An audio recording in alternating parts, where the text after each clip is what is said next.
All right. Welcome to Sideboard MTG. My name's Eric, and we've got another episode of the Patreon games for you here.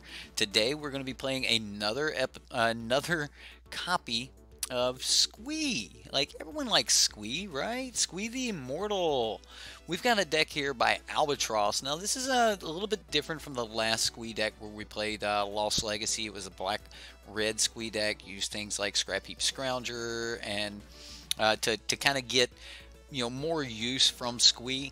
Now in this particular deck, we're just going to kind of always use Squee, or always have Squee as an option to sacrifice him. If we've got nothing else to do, we can always just play a Squee and then set up for a bigger turn later where we can actually get down some copies of like Vitrix Bladewing or Glorybringer or something like that. But a little bit different take here, and this one again is by Albatross. So Albatross, I hope you like this. If everyone else, you guys like this, make sure you give it a thumbs up. Let Albatross know that you liked his deck. And today we're gonna go over the deck a little bit, and then I'm gonna play a game with it, and we'll post that, and you guys will get one of these every day. So I'm gonna try to make them much shorter videos so that you guys can at least see a little bit of gameplay and check out these awesome decks. Now it is a goblin deck, and we are running 24 lands, and 4 of those do cycle. But it is a goblin deck. We do have Skirk Prospector here, which allows us to sacrifice cards like our Wily Goblin, which Wily Goblin, when it enters the battlefield, it's going to give us a treasure. Now, no problems on the double red or triple red mana here. This deck is completely red. There's no colorless lands. So Wily Goblin, if we have 2 land, we can cast Wily Goblin. Captain Lannery Storm, this is a 3 mana with haste, very good card. It also helps us ramp. And Captain Lannery Storm can also feed our treasure map. So yes, when Captain Lannery Storm swings, you make a treasure, and if you have a treasure cove, the flipped version of the treasure map, you can draw an extra card every turn by sacrificing the treasure to the treasure map. Now, because of the wording on Captain Lannery Storm, whenever you sacrifice a treasure, Captain Lannery Storm gets +1/+0 until end of turn. You can sacrifice that treasure for any means, not just for mana or something like that. It's whenever a treasure is sacrificed, you're going to get that buff. So that's really cool. You can sacrifice it to the treasure cove or to anything else if you have that option. Now, that's not our only form of treasure production. We also have Pirate's Pillage. Now, Pirate's Pillage allows you to actually, you spend a little bit more for something like a Tormenting Voice, but in the end, it still only costs you 2 mana. You're just allowed to save that mana for a later turn, which is really, really good and helps you kind of churn through your deck and keeps you from stalling out when you're holding a bunch of lands. You can always just hang on to, an extra land that you have in hand or something if you don't need to play that, and pitch it to your next Pirate's Pillage, which could help you draw into one of those big finishers like Vitrix Bladewing here. Bringing down, being able to kick or just pay 7 mana for the Bladewing gets you 2 4/4 red dragons. That is huge. Now they don't have haste, but 2 4/4 flyers is something to deal with. And if you just have 5 mana, you can always just play old Glorybringer. Glorybringer's exert ability, awesome. But one of my favorite additions to the Goblin family here has been Goblin Chain Whirler. This first strike 3/3 is extremely powerful. Being able to attack into a number of foes because you have the first strike ability. That is absolutely terrific. I really like this, and I hope you guys do enjoy the gameplay here. Now, as far as the deck goes, there is one other card I want to cover before we move on to the sideboard, and that is Jaya's Immolating Inferno. It is a legendary sorcery, so we do need Squee or Vitrix Bladewing or Captain Lannery Storm to help get the Jaya's Inferno, Immolating Inferno down. But this is a double red and X spell, and you get to deal that amount of damage to each of up to 3 targets. So I can target a planeswalker, the player, and a creature or 3 creatures, or the player and 2 creatures, just anything. And that damage is not divided. It is each dealt that much damage. So this is going to be a really cool card to play. It is one of our pieces of removal. It is a sorcery, but hey, that's okay. The plan is to set up and have a really big Jaya's Immolating Inferno. Next here, the sideboard. We've got 3 copies of Abrade, 2 Crooks of Condemnation, Gate to the Afterlife, really cool. 3 copies of Gate and 1 Godpharaoh's Gift, giving us that option where we can go that route if we need to. Radiant Lightning. This card is very interesting, but it's really good against, you know, those 1 toughness creatures if people are making a bunch of sapperlings or something like that. I do worry a little bit about this not being able to deal with History of Benalia. So, like, if you wanted to, you could trade this out for, you know, Sweltering Suns or something like that. But it does deal, you know, 3 damage to target creature, or to target player, and then 1 damage to each creature they play. So it does help you stay, you know, very aggressive. Next is Vance's Blasting Cannons. Vance's Blasting Cannons is what I call a budget Chandra. I really like this card, but in more times than not, you're going to be able to get more damage and see about the same number of cards by just ticking up Chandra. If you do start hitting a lot of lands, you're not going to be able to like get those lands, and playing it on curve sometimes is not great, but it can also help get rid of those lands to keep you from drawing more lands. I do like Vance's Blasting Cannons. The card is a really, really good card, but if you had some more money and you wanted to play a deck like this, you could always stick Chandra in its place, but it's a very good budget option for Chandra if you're looking for the additional card value. Now, if you're looking for the ramp or something like that, you might want to go with a different card. If you're looking for the removal aspect of Chandra, you may also want to go for a different card. However, if you're looking for the late game stay, the card advantage, then Vance's Blasting Cannon is one of the best options for a budget piece of budget Chandra option, and I like that he's got that in here. So I like what you got going on, Alba. Like, personally, maybe I don't really know exactly what deck you would bring this in against, but I do like the idea of gaining the additional life when I'm just putting my goblins and stuff in front of people. But I'm interested to see how this plays out. So we're gonna jump into a game here. Oh wow! All right, so yeah, let's get into this game. I'll have to remember when I'm going from game to game. Let's get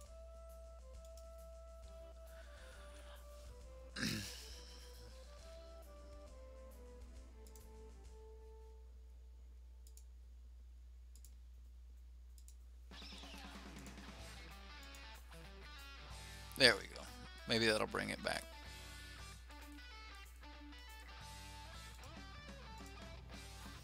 There we go.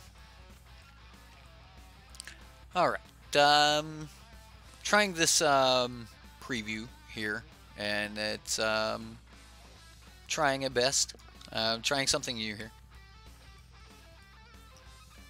All right, I need these to be short. So these videos to be short. So we're gonna jump into constructed play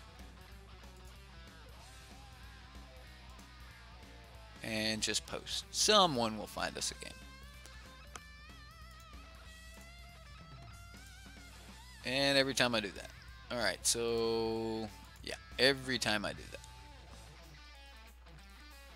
Alright, we've got a game against Lightning 5555. Here we go.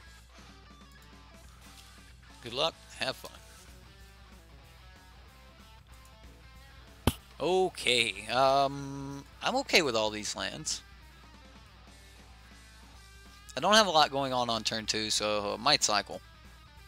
But I might just keep them. But yeah, I'm okay with this hand.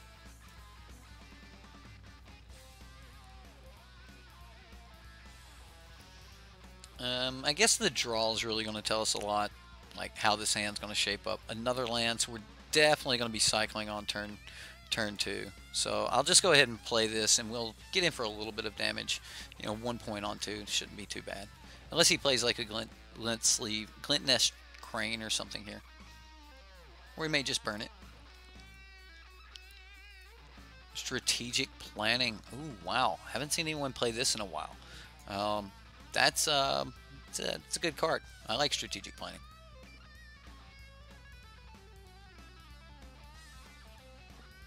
All right. Goblin Chain Whirler on 2. Do we want that? So he's got a chart of course and a Vizier of Many Faces. I think this is more damage. It looks like we're on our way to Glorybringer anyway. Alright, so we can go the 1 point of damage here.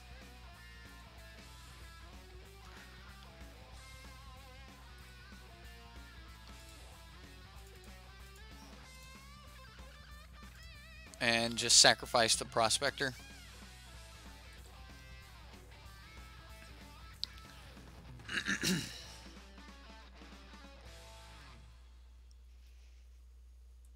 Jeskai. Alright.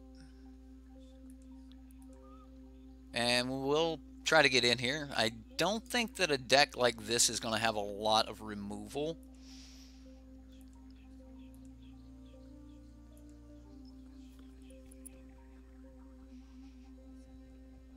Making this X4 will be probably pretty good if this is like a GPG deck or something. Vizier of Many Faces. Okay. Well, I'm going to go ahead and cycle.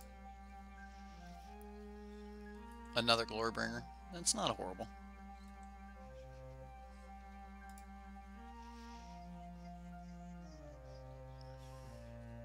I can wait a turn.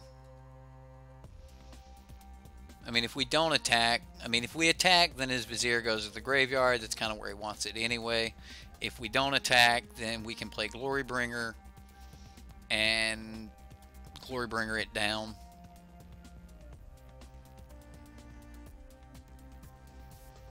And then the next turn, Glorybringer again. I mean, if he had like another Vizier. And there's a Wily Goblin. Let's go for the Glorybringer.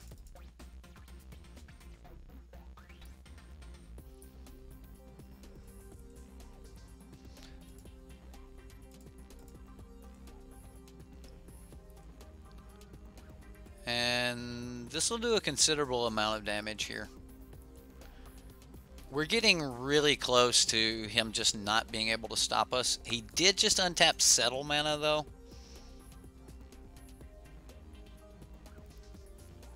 The great part about Glorybringer this turn is we get to pressure that much damage yet again, and we have Settle. Or we have a little bit of protection from a single Settle because we're going to be leaving a Glorybringer back. Angel of Invention. Okay.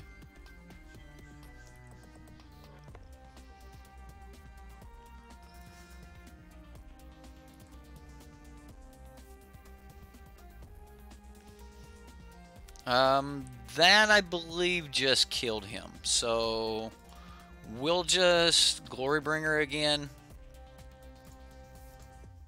And that'll be game.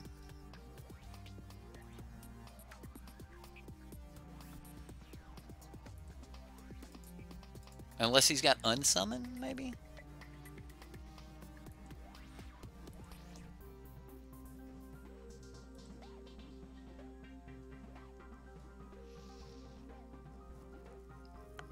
Vizier, Angel.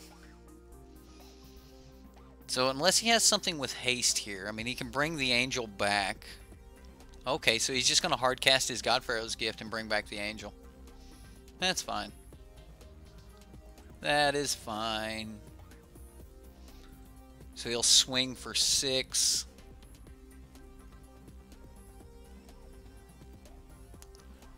Ooh, what do we need off? Like, what do we need here?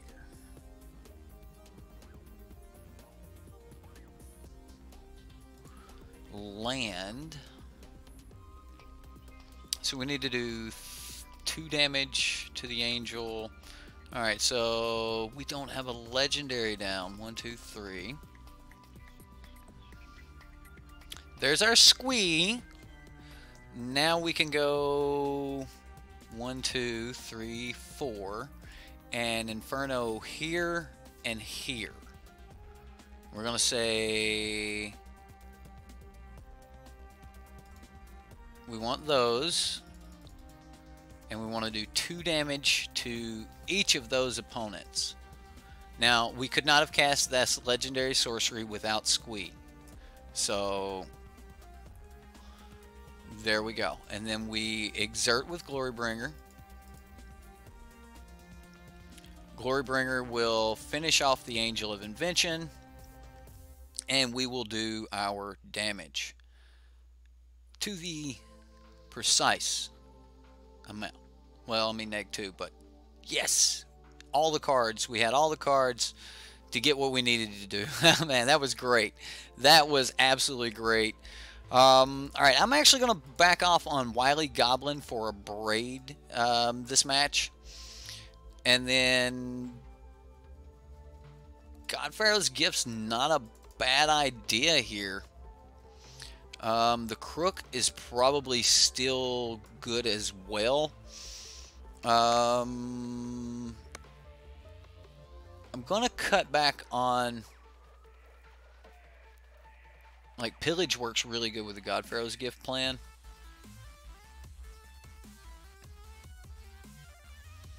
I mean, Godpharaoh's Gift and Squee seem good, right? Like, you just keep casting Squee again. Like, do I even bring in the Gate to the Afterlife?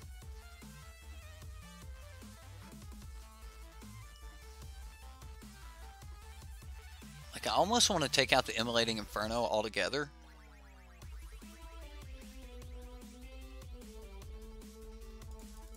I think I will. And then take out the other Wily Goblin and the treasure maps.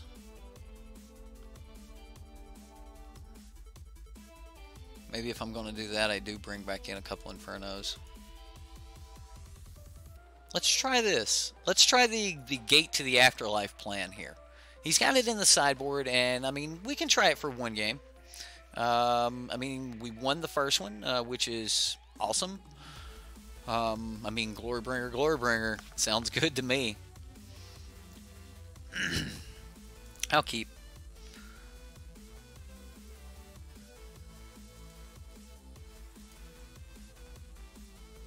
Oh, wow. All right.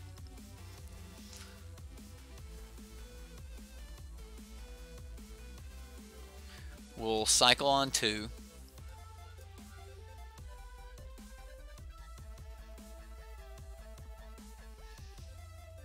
This is a very weak version of the red-green, I mean the blue-red Godpharaoh's Gift. I'm not really impressed with the inclusion there. I see that he's definitely going for it though. So I mean, we're probably about to lose to a turn 4 refurbish. I mean, he's got the setup here. He's put everything he needs in the grave to just refurbish and rock house here. I didn't see a refurbish last game, but he also didn't really need to cast one. He didn't have anything to cast one on, so we're going to turn off auto yields here.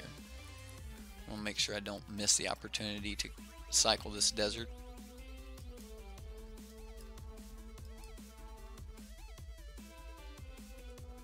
Minister. I can cycle now. We got a Glorybringer. We got our Godpharaoh's Gift. I'll go ahead and play my Gate to the Afterlife. Just to make use of mana. Again, I expect him to be going for it here. He played Minister. Okay.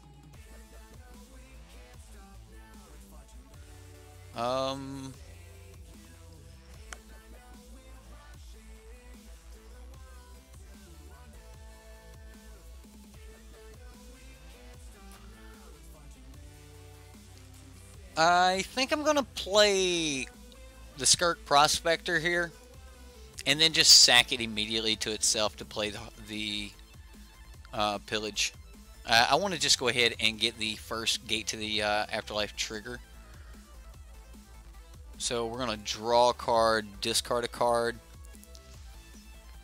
I'm going to discard the... Do I discard the land? We're hard casting the God Pharaoh's Gift next turn, so I can discard one land because I already have the land I need. And then with this, we're going to discard the... Oh man, we could just clean up with Immolating Inferno next turn if we have to. We could always discard Glorybringer and bring it back next turn with the God Pharaoh's Gift. I think I'll do that. So now we'll draw 2 additional cards. We get Chain Whirler. Now I'll just pass turn, and then we're set up to hardcast God Pharaoh's Gift this turn when he missed a land drop. So, yeah, this is his turn 5.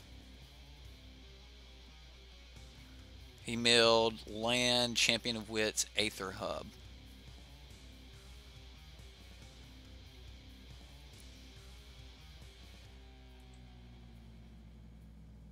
I mean, he may have a Braid, but I kind of doubt it.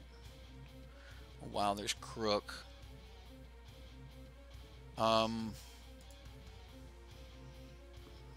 We could be a lot meaner if we wanted to drag this out a little bit.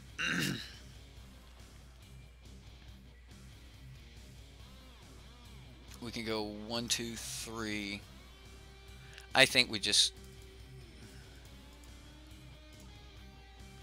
hardcast the God Pharaoh's Gift.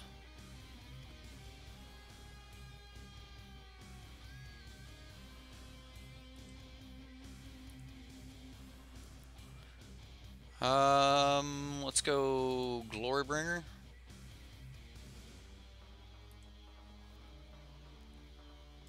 And we'll exert, and it doesn't matter which one we target.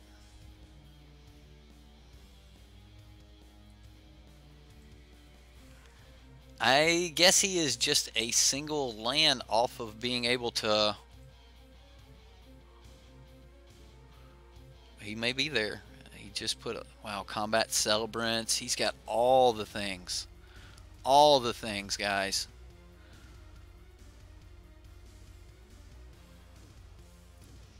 There it is. Cast it. Cast that Refurbish.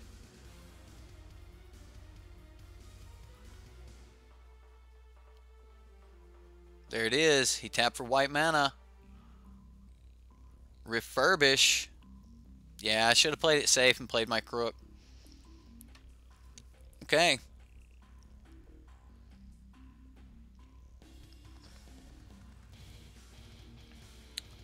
Okay. Combat Celebrant.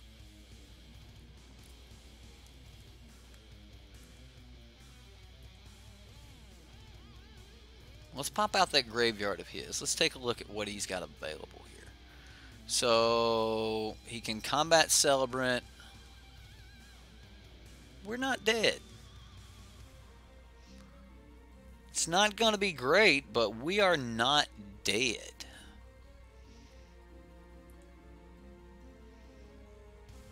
Puts the counters on. That's not great for us.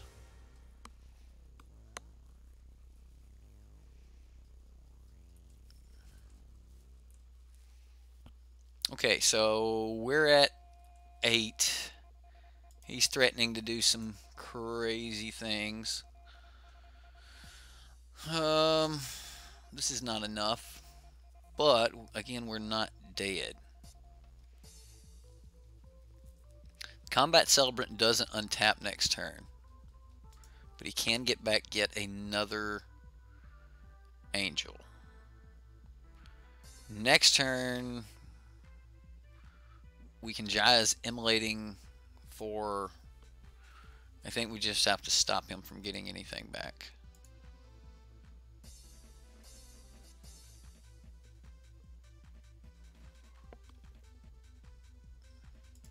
So we'll bring back the Crook, or we'll play the Crook.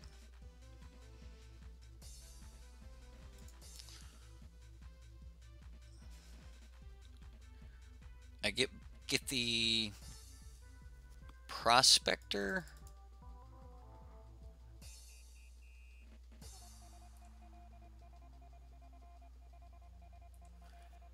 We go to combat.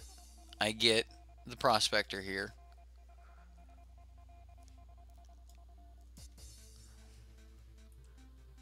And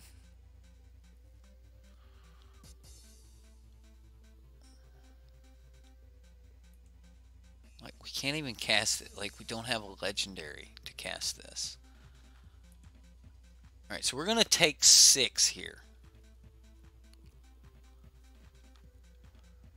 Now I have a stop at beginning of combat, or at the end of first main phase, so I can stop him. And we're gonna exile the graveyard before we go to main phase. Ooh, is that a Glory Bringer? That does it. That does it. Wow.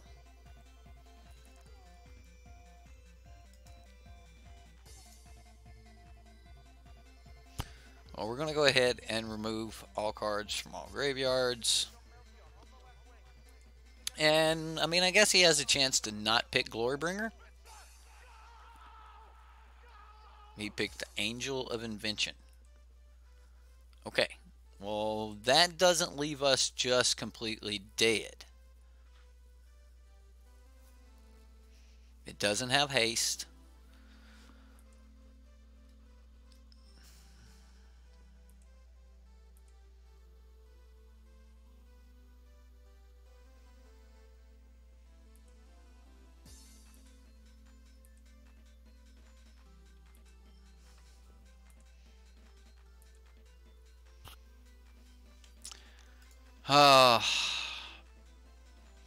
Without a way to cast this, we are just dead.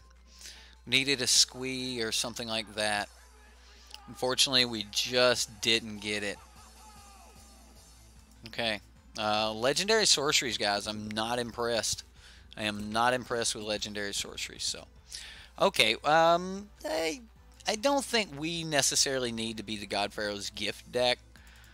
Maybe actually leaving in the God Pharaoh's Gift, but I don't think we need to be the Gate to the Afterlife deck. I don't think that we have enough of the natural pieces to a deck like Gate to the Afterlife to play this in any aggressive form. Now, playing it in a much slower, later, grindier game, I can really see that working and being really good. You can always also pitch the Squee to the Gate trigger. I can see bringing in the Gate to gain some additional life when you're in chump block mode against certain decks. So I do like Gate to the Afterlife, God Pharaoh's Gift.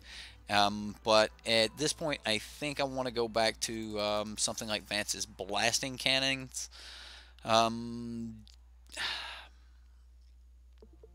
I guess it has to be Vance's Blasting Cannons.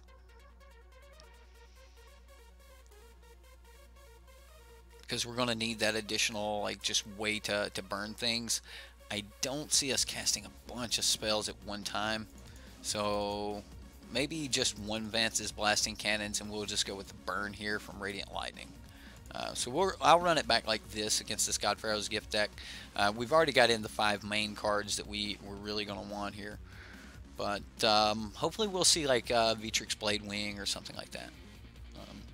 I am thankful that so far we haven't been running up against like this wasn't the red-blue version, because the red-blue version is much faster, and I think that this turn 4 refurbish, like, it is a good deck, and I'm going to keep these double-up raids. I don't think we can pass on a hand that has the answer to the deck. That yeah, I just don't think we can pass on this. Sacred Cat. Well, we can overcome a Sacred Cat as long as we can defeat God Pharaoh's Gift. Like, these God Pharaoh's Gift decks, in like usual, they're not that powerful if you can abrade the God Pharaoh's Gift.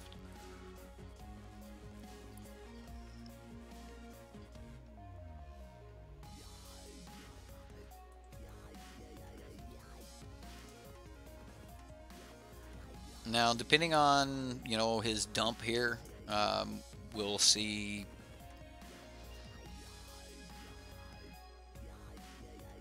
Is this a strategic planning? Champion of Wits, okay.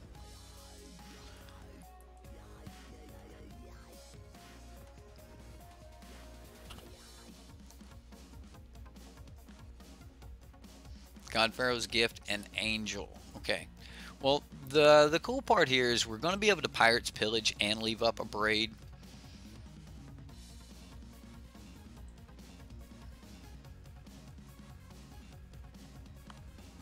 Squee. All right, well, there's a card to discard. And we're going to discard Squee. Now, if we do end up needing him for Jayas, then we're good. And we're set to next turn double Vitrix. If he doesn't, you know, refurbish that God Pharaoh's Gift here. Minister Strategic Planning, chart a course.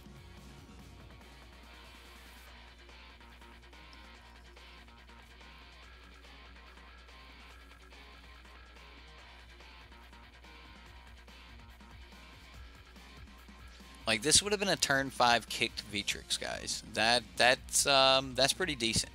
Like, Pirate's Pillage for the Horde. I know you're watching this. Pirate's Pillage, man. He misses land drop.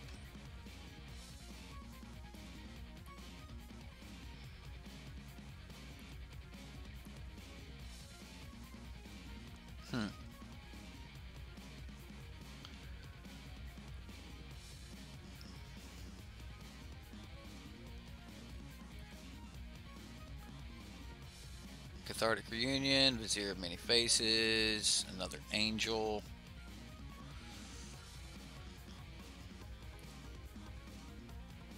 I can't kick Vitrix here because if he gets a land, it looks like he's probably just set.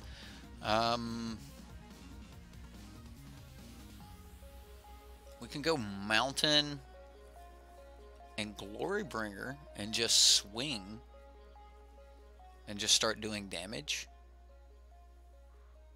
I could go Pirate's Pillage again. But what would I get rid of? I don't really have a card I'd like to get rid of right now. Not, like, there's no card I want to draw other than what I have in hand. I think that I just want to Glorybringer.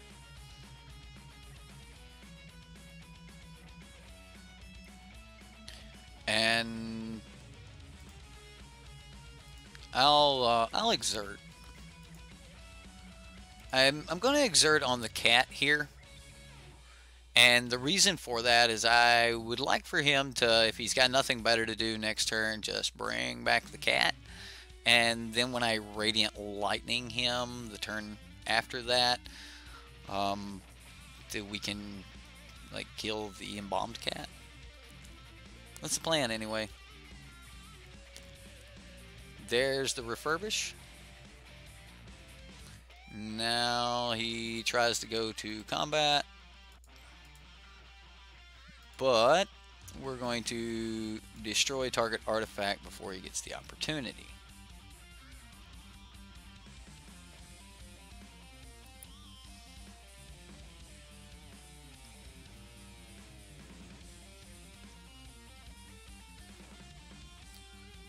He was definitely happy about getting the refurbish in there.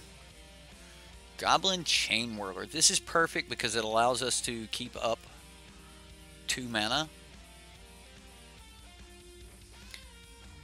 And we get to kill something here.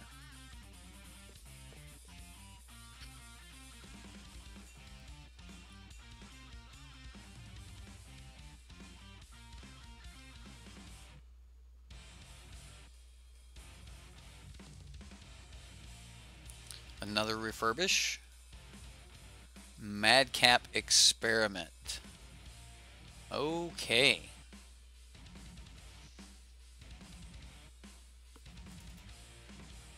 So we will operate it again. Alright, we have definitely got to start closing this game out now.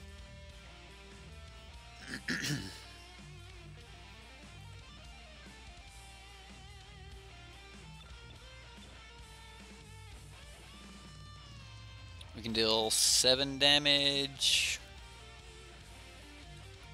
I think I just want the Pirate's Pillage. And I'm going to get rid of the Radiant Lightning.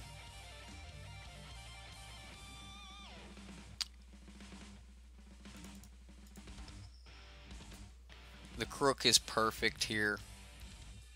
This allows us to freely swing without having to exert. So if he wants to stop damage, he can. If he doesn't want to stop damage, then that's fine. We can start exiling key cards from the graveyard, which means that this Minister is now more important than it was before. This should mean that we have the tools to defeat this deck. We'll see where we're at.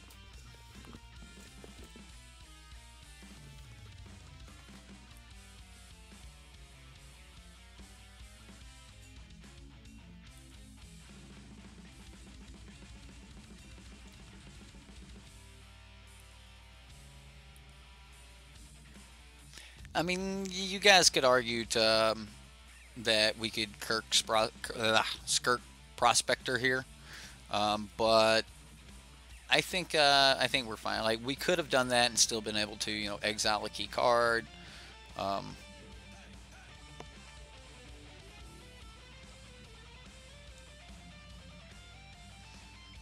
do think it was cool that we were God Pharaoh's Gift one game, and then he was probably a little bit worried about God Pharaoh's Gift, and then now we're not God Pharaoh's Gift, so he he dropped Champion of Wits and Negate. He took a land over Champion of Wits and Negate.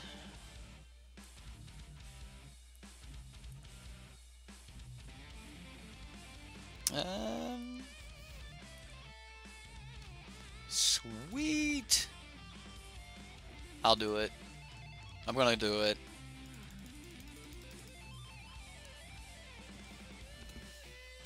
Boom. Boom, shaka laka. Boom. Wow. Featrix and his brother. Man. Karlach's Blade Wing. Karox. Yeah. There we go. So let's talk a little bit about the deck. I think the deck's really good. I also don't necessarily know if Wily Goblin's even necessary in the deck. I kind of like what you got going on. The Squee is definitely necessary. Possibly even need like some Kari Zev in here. Like, honestly, Wily Goblin probably needs to be Kari Zev. So my advice, I would definitely try that out anyway, would be run Kari Zev. I know you've got the Goblin theme going on, but if you just wanted this to be like a meaner deck in general, I would try, let's do this. I would try going with Kari Zevs and possibly Soulscar Mage instead of the Kirk Prospector. I don't like. I know that that's a lot of the ramp aspect of the deck, but honestly, Pirate's Pillage is one of your best pieces of ramp. Like, Pirate's Pillage, it works on a good ramp curve. You can cast it on turn 4, and then it gives you 7 mana if you can hit your land drop on turn 5, which is a great curve to do some of the things that you're trying to do, like God Pharaoh's Gift or Featrix Blade Wing. So, honestly, I just really, really like Pirate's Pillage and being able to hit that. Now, I do get that, you know, Kari Zev. Kari Zev's a really good card here. But when you're hitting, when you're needing a sorcery, like a legendary creature or planeswalker, then Kari Zev's going to be exactly what you're wanting. Now, I know you can't like sacrifice it for the Prospector, but if you decided that you just didn't like the Prospector, then you could like trade that out for a Soulscar Mage if you just wanted, again, for the deck to be a, you know, beefier deck, I would go that route. As far as Squee goes, he's definitely one of those cards you can just easily pitch to the graveyard. And you're like, whatever, I don't care if I pitch him to the graveyard. And when you get two of them, you're never out of cards, as long as you have mana when you start rotating through them for a God Pharaoh's Gift. So I do like Squee in that aspect. There's a lot of cool things that you can do with Squee in this deck, where if you had a God Pharaoh's Gift on the battlefield and a Squee on the battlefield, you could, and one in the graveyard or one in hand or something, you could cast the one to put one in the grave on the battlefield, then bring the one back by exiling it with God Pharaoh's Gift, then like letting the other one go to the graveyard, then you could exile it, and then whenever you got ready to put another one onto the like, you just bring one back every turn, so no matter what, like, you could always have it in the graveyard. So Squee's really cool for that and some of the other things here. But just having Pirate's Pillage curve into a Victrix Blade Wing is awesome. Having that 7 mana just for that one shot to be like, I can do this whenever I get ready, that is awesome. I do like that. I just think that Kari Zev is the one addition that I would add to this deck, like, without a moment's notice, over the Wily Goblin. Yeah, Wily Goblin's he's good. I mean, he's definitely got his place, and it is a lot of ramp.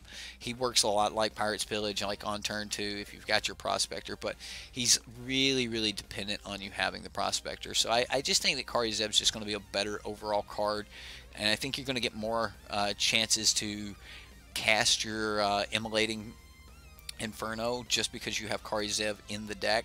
Now, you might not want to run 4 Kari Zev, like you might want to only run 3 and then leave yourself another slot for something else. Maybe even another Captain Lannery Storm. I always found that Captain Lannery Storm got a lot of hate when I played it, so we didn't get a chance to see, you know, Treasure Map or Lannery Storm in this particular matchup, but I do think that Captain Lannery Storm is just an awesome pairing with Treasure Map. So you've got a lot of really cool things going on here in this deck. I like it. I like what you got going on. Soulscar Mage for the Prospector if you feel you just don't have enough goblins anymore to make any real use out of this. And the main reason I say that is because then you're working on yet another piece of synergy. Soulscar Mage is just a great card, period. But when you play Goblin Chain Whirler and there's a Soulscar Mage down, you put -1/1 counters on everything, so you can just naturally make everything slightly smaller.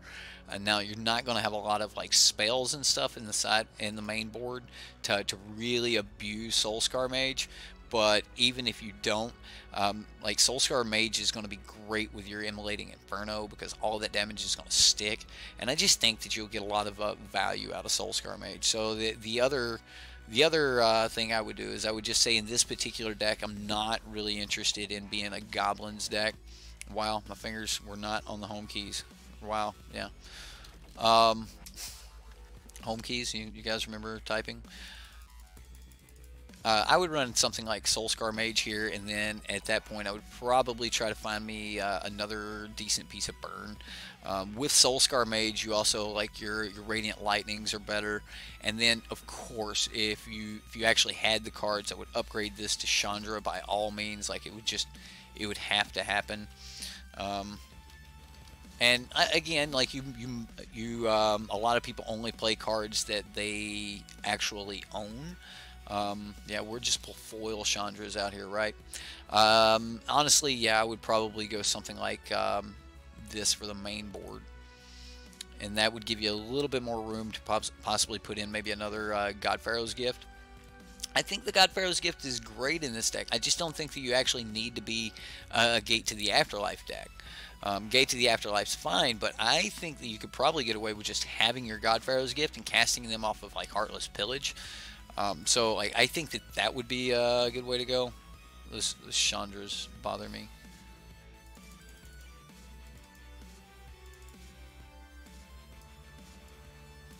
But the Heartless Pillage would be like the way I would be worried about trying to cast my God Pharaoh's Gift. In this type of deck, and with it being in the sideboard, you're kind of a surprise thing anyway. So I think that you could probably go with some Magma Sprays here in the side. And I would more than likely even up the Abrade count and then just run 2 Magma Sprays. and or even Chandra's Defeat. If you wanted to go Chandra's Defeat, you could do that. Again, you know, this kind of takes us further towards like one of the red decks, but you're kind of treasure red here. So I mean, it is a really interesting deck, and I like it. Radiant Lightning and Soulscar Mage pair really well together. Chandra and Soulscar Mage, like Soulscar Mage would be a really good addition to a lot of what you got going on here. So that's my feedback, guys. I hope you all liked today's deck. Alba, a thank you for all of your patronage, everything that you have done. I know you've been one of my patrons for quite some time, and Alba here is even a inspiring artist, or maybe you're actually a professional artist. I'm not 100% on that, but I know the man works with music. I am trying to get to know my patrons a little bit better. Remember, guys, if you want to sign up for Patreon or for the Patreon games, you can do that in the link provided below. If you want to play this deck or any other deck, check out Manatraders. It's a rental service where you can rent Magic cards online or in paper.